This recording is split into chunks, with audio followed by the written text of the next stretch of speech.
Hello, welcome to Loremaster's Lair. I am your Loremaster, and today we'll be going up north, continuing on the trend of countries till I get bored / feel like I have spaced out enough time to do another deity.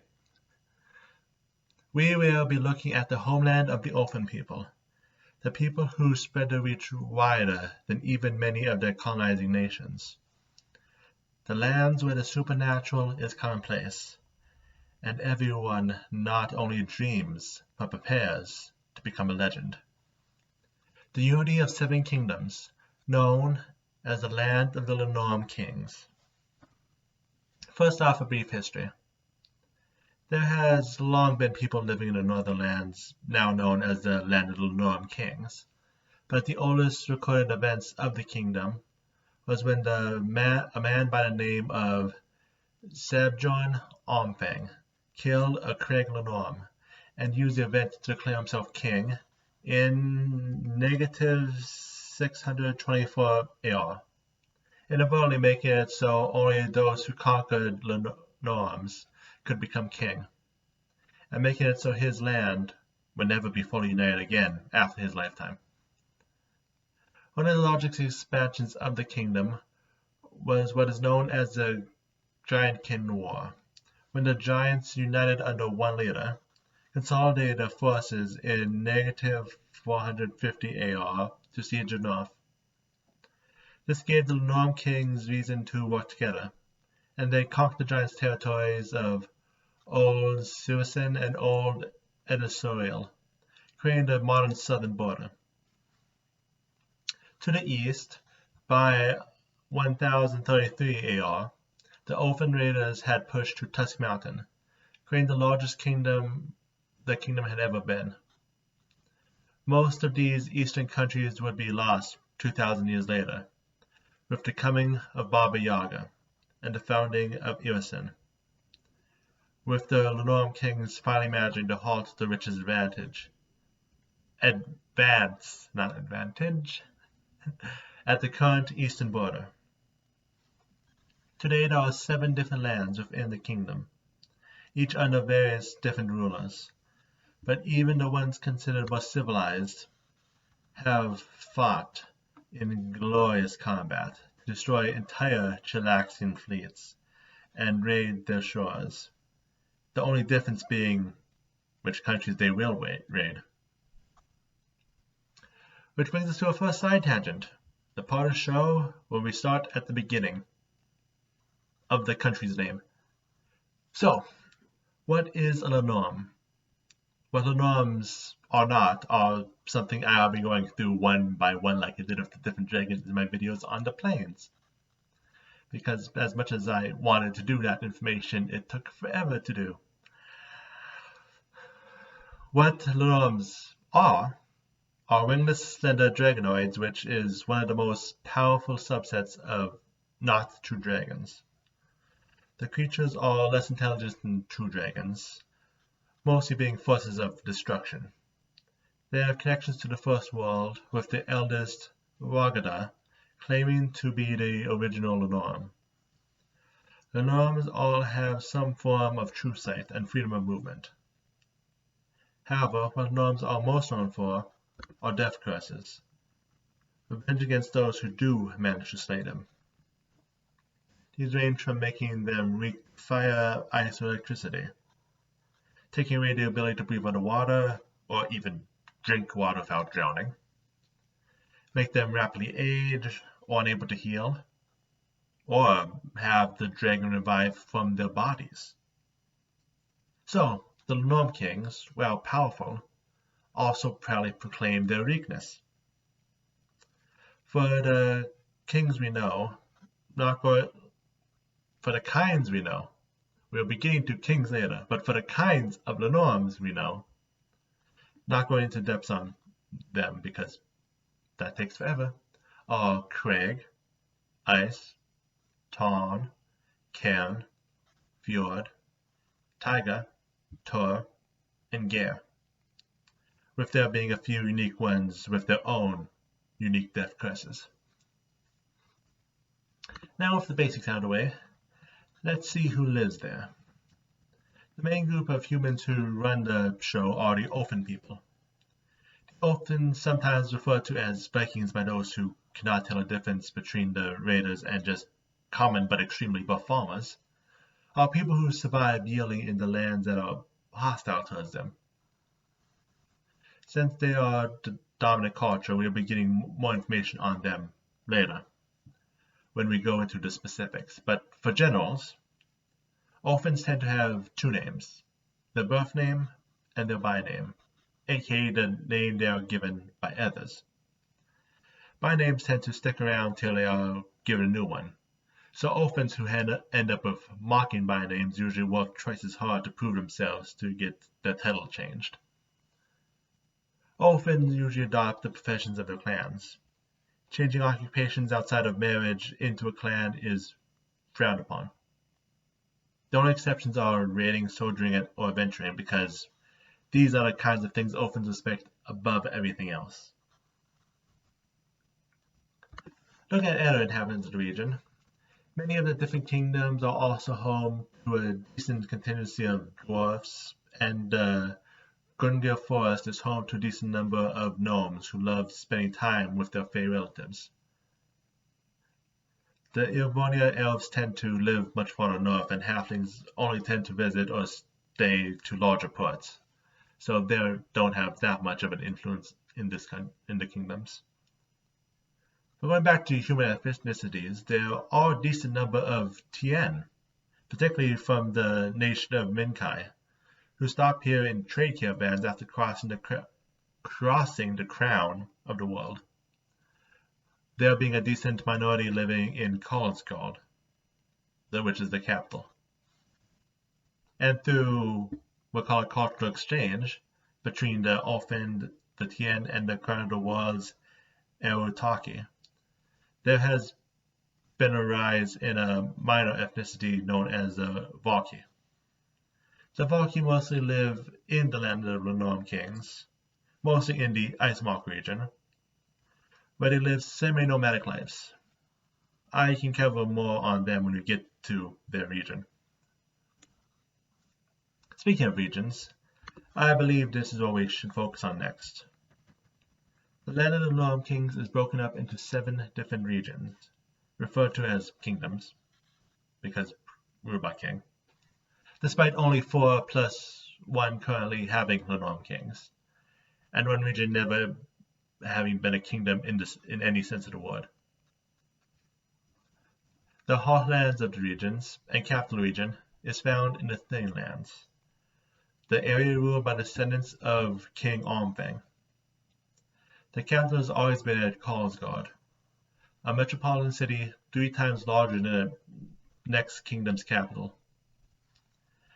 Outside of the city, towns tend to be along the coast to the south, where they can farm easily in the summer, while the north is mostly dominated by monsters. The Thin Lands is also a major land for trade, the so-called Path of Argenhai, allowing Tien to travel over the crown of the world to their city.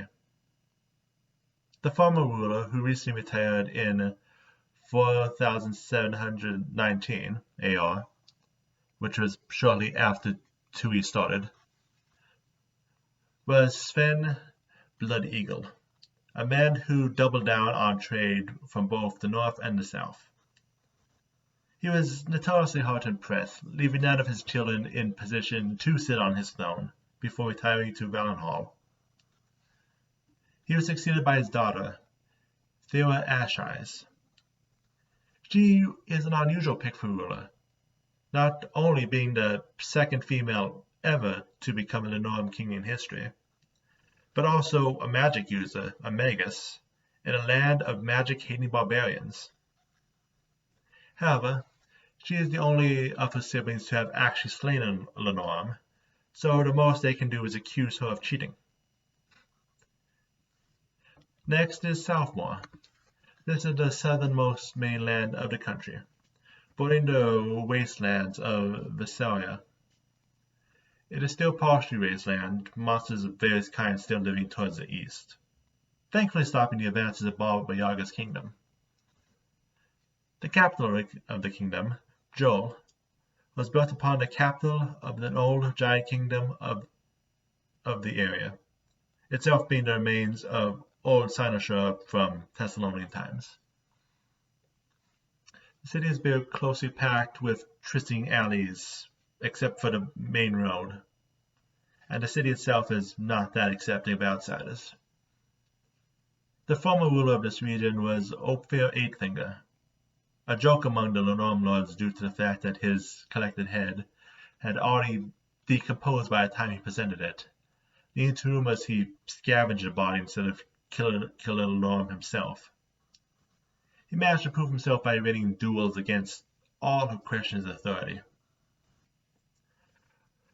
When the old Thessalonian Empire returned, he fought back and tried to take down a rune lord by himself. He lost. Soon after, the legendary hero Osteg the Unslain, a man with many epic quests under his belt, took advantage of the absence and slew Linnorm himself, taking over. Between these two areas is the legendary Ungale Forest.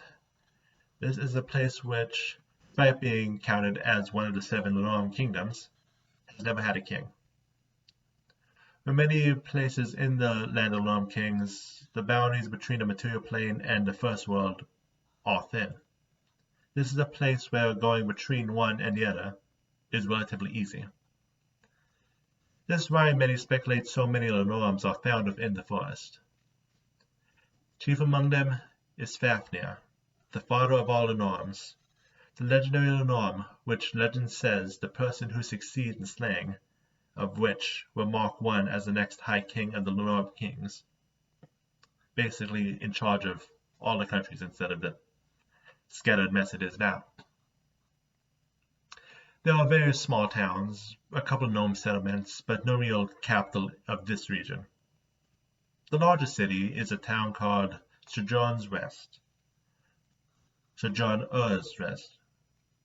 a town of Fae which is happy to sell travelers weapons and armor and give out free food, with those eating the food sleeping for all time and the stuff going on sale in the shop.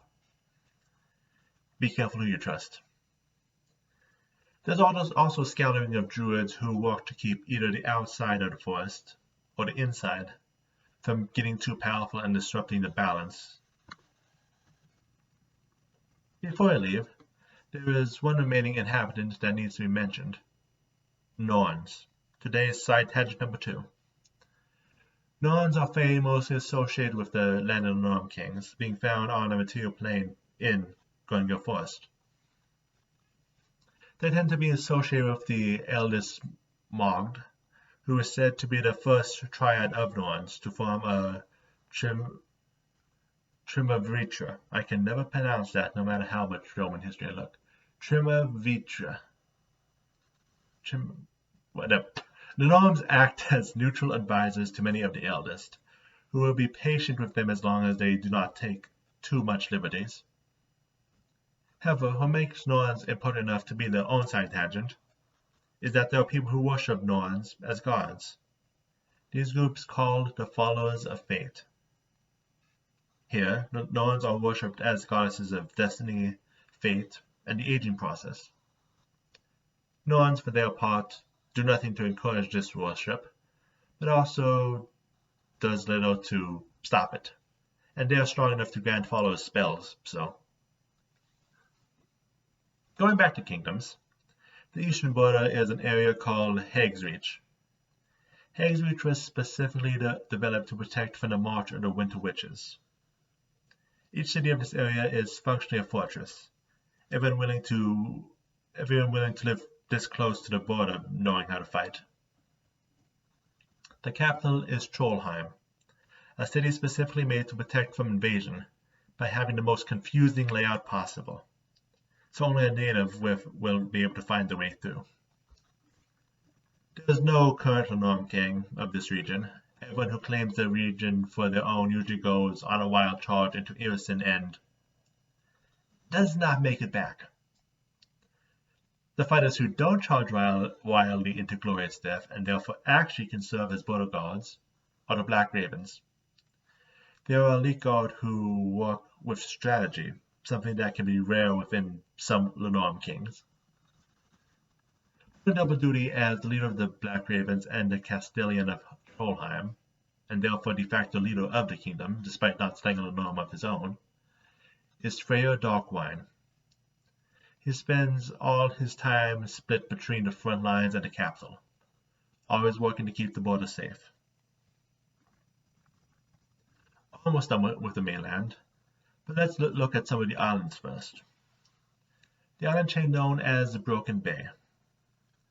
A part of the land of Linnorm Kings, well, it has been part of the land of Linnorm Kings since the days of King Ulfen.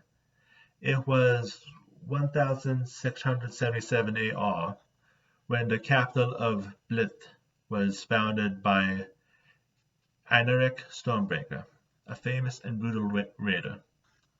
Since then, these islands have been home to many of the region's famous Vikings, even till today.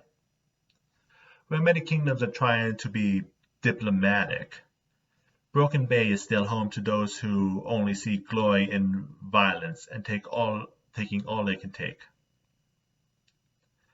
Their current Linnorm king, Egomundar the Unruly, is chief among them, though is officially against all the treasure pouring into his ports, making his city rich.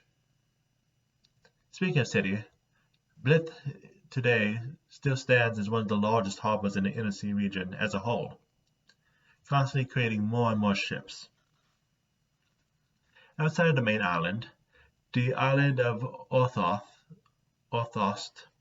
deserves mentioning, being the place where many Linnorm kings of the past lay buried, or, as with many places, hopefully buried. Further south is a chain of 14 islands called the Ironbound Isles, a chain never fully controlled by a single Linnorm king at once. Its position has it serve as the forward face of the kingdoms. The current leader is a woman named White Estrid, the first of many things. She is the first woman to take the position of a Linnorm king, but, more scandalously, the first to achieve the position by not killing a Linnorm, but by taming it. She has worked to make her nation a welcome one, inviting many outsiders who have nowhere else to go. Foremost among them, half-orcs. With the influx of these new immigrants, she has begun to conquer the backwoods of the Isles and chase out the last few giants who remain. The capital, Helgrim, is struggling to keep up with the influx, but has yet to slow its growth, being the second largest city in the region. The city has 7 different bridges spanning across the river, rumors stating that if one were to cross all 7 bridges without recrossing any of them, one would become the chief minister of Estrid. Which leads to the last kingdom, one which has never been a kingdom, Icemark. This frozen wasteland is the westernmost land on what is considered the land of the Linnorm Kings. Because of just being an endless expanse of ice, few Ulfen settle this land, and those that do mostly stay to the coast. Instead, the tribes of the Verki live here. Each tribe has their own personal rules and gender norms, but are all nomads. The Verki travel the land in a rotation, the tribe stopping from nameless village to nameless village. The only named settlement is the Seer's home, a settlement where elders who can no longer travel settle, the tribes taking turns taking care of the residents. That said, they have historically had little power in the region. To remedy this, the Verki Nonken slew a Linnorm, which killed his whole family, using the event to declare himself a Linnorm king, a position he uses to act as ambassador to the other kingdoms. Now that we have the current 7 kingdoms out of the way, let's go with one more. The lost kingdoms that no longer exist. Since they are long gone, we'll call this Side Tangent 3. Remerund was a Linnorm kingdom that existed from what is currently Hague's Reach to the Tusk Mountains on the edge of the realm of the Mammoth Lords. There, on the death of the beloved King Ethelred, the nation recognized his son Jorgut as king despite never slaying a Linnorm. However, many of the local rulers used his weak position to gain independence, forming the Dorjust Confederacy. This lasted 8 years, until 3312 AR, and the coming of Baba Yaga and the Winter Witches. Both kingdoms fell in 23 days, leading to the modern country of Ulfen and an eternal Cold War between two nations. Which also leads us to Side Tangent 4, lands that were never part of the land of the Linnorm Kings, for Ulfen have settled. Ulfen, throughout the entirety of their ethnicity, value exploration. Therefore, Ulfen have at least explored most coasts on the planet. As for places where they can be found outside of the Linnorm Kingdoms and Ulfen, first, upon discovering the continent of Arcadia, they established the city of Valenhall, or in the Dwarven language, Valhalla. When a Linnorm king or Edo-esteemed Ulfen warrior ages to the point where they will not likely die in glorious battle, they are sent off on a boat across the sea to spend the rest of their lives in a distant paradise. In the opposite direction, in Eobaria, the most northern part of the continent of Casmaroon, is a place where Ulfen found spare land and settled for a time. The city Orkomir was eventually absorbed into native Eobaria nations, creating a small minority with mixes of both people. Finally, and famously, Ulfen have found they are able to make a decent amount of money acting as bodyguards for royals in Talden. The most famous of these is the specially trained and ever loyal personal guard of the Talden throne, the Ulfen Guard. Now let's look at the region's culture, or the culture of the Ulfen people, since the Linnorm kingdoms are pretty much synonymous with them. Ulfen people tend to live in clans, divided into 3 classes. The leaders are called Jarls, and clans tend to swear loyalty to Jarls. However, there are more Jarls than just the Linnorm Kings, most being in charge of small villages or being minor nobles. Therefore, Jarls tend to farm their own land right beside their followers. A majority of Ulfen are carls, or skilled workers, traders, and common people. Common carl occupations include shipbuilders, blacksmiths, brewers, and healers. Finally, there are thralls, those who serve another. This is usually a fate given to those who lose a battle or commit a crime and work to pay off the debt.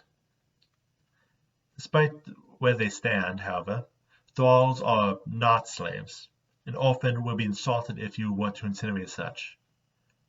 They are cared for, and it is the grace of dishonest to abuse one's thrall. Now, going rapidly through parts of the general Ulfen culture, it's no secret that Ulfen love combat. Will often duel each other for a little more than fun, with no hard feelings afterwards. Or if one feels they've been treated dishonorably, there is a decent chance of a generation-spanning blood feud being established. And love of combat does not just extend to the physical, though often having a long history of combats by insults, a practice referred to as fiffing. Because of many months one spends trapped in their icy homes, storytelling is a valued skill, and one that is actually passed down to generation to generation.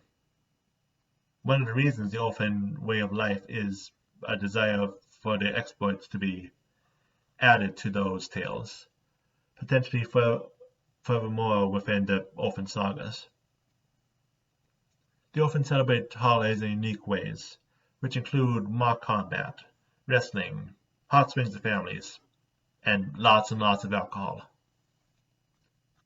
Finally, when most people feel lycanthropes, Ulfens honor them, some going out of their way to become ones. Either way, they take pride in fighting alongside those with many forms of beastkin, particularly those in the forms of bears, lynxes, and wolves. And whenever the full moon comes around, they make sure to treat the afflicted people with the utmost of respect while still working to keep them comfortably contained instead of fearfully. One last mention of culture for those who do not have weak stomachs are effigies. Effigies are warnings and potentially magical barriers made through the use of slain enemies. The typical is a head on a pike. We have a few other interesting ones. Skip ahead about a minute if you are squeamish. We have the legendary blood eagle, which involves ripping open a person's back and using their lungs to make wings. It's a slow, painful way to die.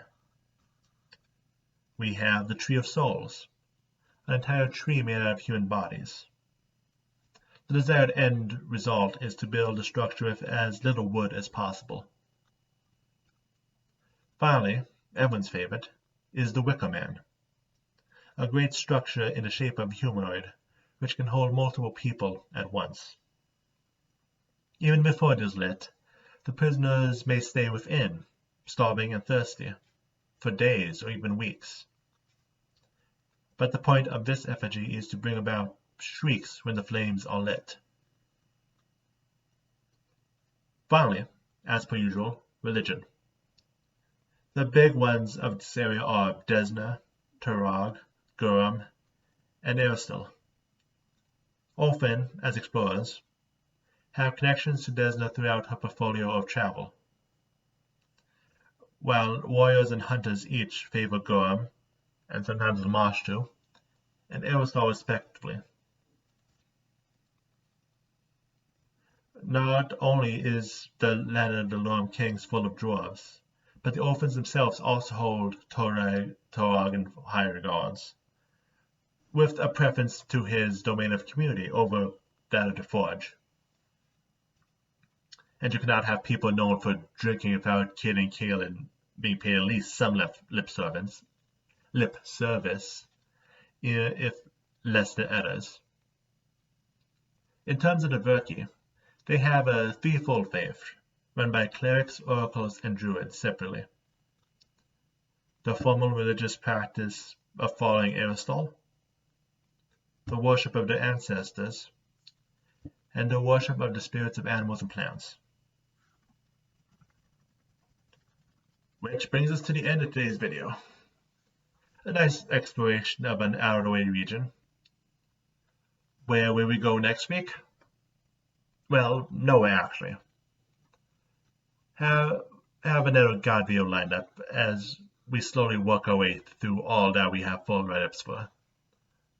For now, looking forward to seeing new gods in the manga Expanse which came out this week, along with everything else in it, and the 3 parts of Ruby Phoenix tournament, and Malevolence. And I need to actually recheck my knowledge to make sure I have everything accurate for next week's episode. So, let's end this here, shall we?